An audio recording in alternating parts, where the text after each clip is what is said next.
Adani group stocks में दो categories हैं, एक एफएनओ वाले, एक कैश वाले।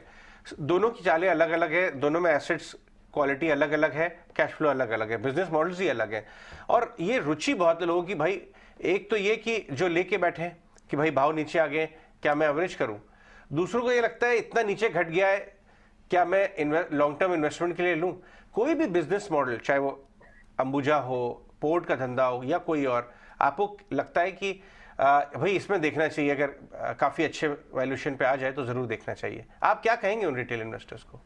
देखिए, मुझे लगता है कि अगर इनका कोई बिजनेस बिकेगा ऑफ द टेबल, मतलब फोन कॉल पे या व्हाट्सएप मैसेज पे अगर कोई बिजनेस बिकेगा, तो वो सीमेंट का बिजनेस है। ये दो तीन चार जन को व्हाट्सएप करने पे बिक जाएगा। अब ये मैं नहीं सजेस्ट कर रहा हूँ कि बेचेंगे कि नहीं बेचेंगे, लेकिन वो प्रोसेस है ना, वो लगता बहुत इजी है बट वो बहुत पेनफुल प्रोसेस होता है। स्टॉक ऊपर जाएंगे, नीचे आएंगे, किसी के शेयर प्लेस्ड है, प्रमोटर के हैं, नहीं है।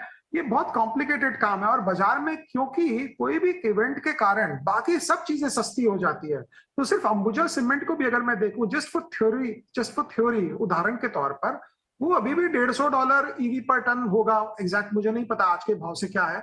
तो $150 ऐसा कोई बहुत स्क्रीमिंग बाय नहीं है कि $150 में बस आप कहीं से भी अपने घर के गहने बेचें और वो स्टॉक खरीद लें और वो कंपनी खरीद लें। बिकॉज ऐसा नहीं है कि बिकेगा तो 150 का $200 पे बिकेगा। ऐसा समझे आ जाए कि अगर ये बिकेगा भी ना तो इसी रेंज में बिकेगा, लेकिन बिकेगा कब? अगले हफ्ते तो बिकेगा नहीं। अब बिकेगा तो उसके बाद क्या वैल्यूएशन बढ़ेगी इसकी? मुझे नहीं लगता बढ़ेगी। तो रीजनेबली वैल्यूड है, लेकिन ये शेयर बाजार में हम जब पैसा बनाते हैं जब रीजनेबली वैल्यूड चीजें महंगी होती है।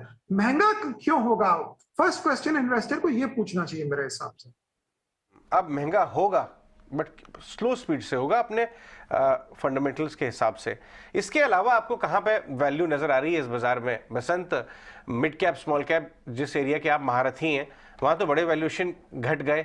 आपने स्मॉल केस में कुछ आइडेंटिफाई किया इंटरेस्टिंग ऐड करने के लिए, या कर चुके हैं, या लास्ट एडिशन अगर आप शेयर कर सकते हैं? स्मॉल केस में तो हम स्टॉक्स जो लेते हैं वो नॉर्मली स्टेबल टाइप रहते हैं। जैसे हमने पास वहां पे बजाज फाइनेंस है, टाटा मोटर, डीवीआर है, ये सब टाइप की कंपनीज। बिकॉज रिटेल जो है ना वो ज्यादा झटके नहीं लेना चाहता है। अब हर आदमी का एक लेवल होता है वॉलेटिलिटी हैंडल करने का। बट अगर आप मुझसे पूछेंगे तो कंज्यूमर शेयरों की बहुत पिटाई हो गई है, बिकॉज एक क्वार्टर रिजल्ट थोड़ा ठंडा आया था।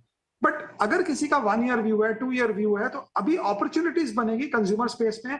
आईटी स्पेस में हम तो 4-6 महीने से लेके परेशान ही थे थोड़ा थोड़ा। बट अगर आप देखेंगे तो नैस्डैक गिर नहीं रहा है, नैस्डैक ऊपर जा रहा है। अब वो एक दिन स्पोरेडिक हिसाब से कोई आप स्टॉक को पटक देते हैं, ठोक देते हैं, फिर बढ़ जाता है, दूसरी बात है। बट आईटी स्पेस मुझे लगता है लीड करेगा। और अजय, आप देखेंगे तो आईटी तो थॉरली अंडर ओन्ड है आज के दिन। आप बाकी स्टॉक्स देखेंगे, बैंकिंग, फाइनेंशियल सर्विसेज हुआ, कंज्यूमर हुआ, ये ओवर ओन्ड हो गए, हर आदमी के पास है। तो शेयर जब बढ़ता है, जब अंडर ओनरशिप से ओवर ओनरशिप जाती है। और आईटी कंपनियां जिनकी पिटाई हमने मैक्सिमम की थी, रिजल्ट उन्होंने बेस्ट दिखाए अभी तक। तो उस एंगल से मुझे लगता है मिड कैप आईटी में काफी है स्कोप। और कंज्यूमर स्पेस में नेक्स्ट 2-4 महीने में शायद अपॉर्चुनिटीज बनेगी। राइट। एक आखिरी सवाल, टेक्नोलॉजी और फार्मा, यहाँ पे जो ग्लोबल ओरिएंटेड स्टॉक्स हैं उसमें दो बातें बन रही है। एक तो नैस्डैक ने बहुत जबरदस्त पुल बैक आया तो आईटी चलना शुरू हो गया, वैल्यू बाइंग। और ये कहा जा रहा है फार्मा का जो ग्रहण वाला समय है, अज्ञातवास जो 4-5 साल से चल रहा था, वो खत्म हो रहा है। आपको वहां पे कहीं वैल्यू नजर आती है इन दो एरियाज में? देखो, फार्मा में तो हम उतना देखते नहीं है ध्यान से, बट अगर किसी को लेना ही है तो खुद रिसर्च करे। सिप्ला बहुत स्टेबल सॉलिड कंपनी है, 15-17% देगी। रातों रात आपकी झोपड़ी का महल नहीं बनेगा, लेकिन महल की झोपड़ी भी नहीं बनेगी। तो उस हिसाब से देखना चाहिए। बाकी फार्मा स्टॉक्स इतने कॉम्प्लिकेटेड है, कोई एपीआई कर रहा है, कोई B2B है, कोई उसको कुछ बेच रहा है, कोई मेटमॉर्फिन बेच रहा है। ये रिसर्च कर करके आदमी परेशान हो जाएगा।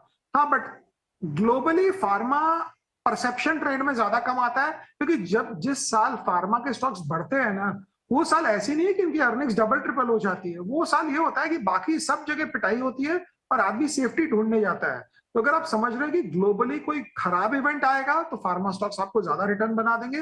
बट ब्रॉडली मुझे लगता है फार्मा में ऐसा कोई चमत्कार वाली बात नहीं। बट आईटी सर्विसेज में लगता है अब ये रिकवरी स्टार्ट हो सकती है। About to ask you only this only बसंत, कि आप कह रहे हैं जब सेफ्टी वापस आती हुई लगती है तो भले ही पिछला साल ग्रोथ स्लो डाउन देखने को मिला, 2023 कैसा रहेगा ग्रोथ स्टॉक्स के लिए? क्या आईटी अब आपके लिए कंफर्ट जोन में है?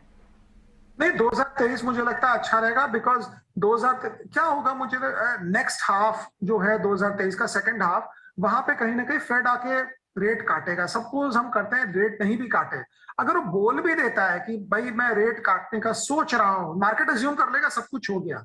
और आप बॉन्ड मार्केट के हिसाब से देखें तो मार्केट तो इतना रेट एज्यूम भी नहीं कर रहा। और कल की स्टेटमेंट में उन्होंने डिसइंफ्लेशनरी वर्ड कितने बार बोले, वो तो आपने कितने रिपोर्ट पढ़ लिए होंगे कि ये वर्ड कितने बार यूज किया, पिछली बार यूज किया कि नहीं था, नहीं किया था, वो बाल का खाल निकालना है। लेकिन मुझे लगता है कि 2023 second half should be good, because इतने मारपीट, इतने इंटरेस्ट रेट बढ़ाने के बाद भी अमेरिका में ग्रोथ आ रही है, लोगों को नौकरियां मिल रही है। तो अमेरिका जो रिसेशन हम एज्यूम किए थे, शायद रिसेशन कभी आया होगा गया होगा, लेकिन उतना खतरनाक नहीं हुआ जितना हम डर रहे थे।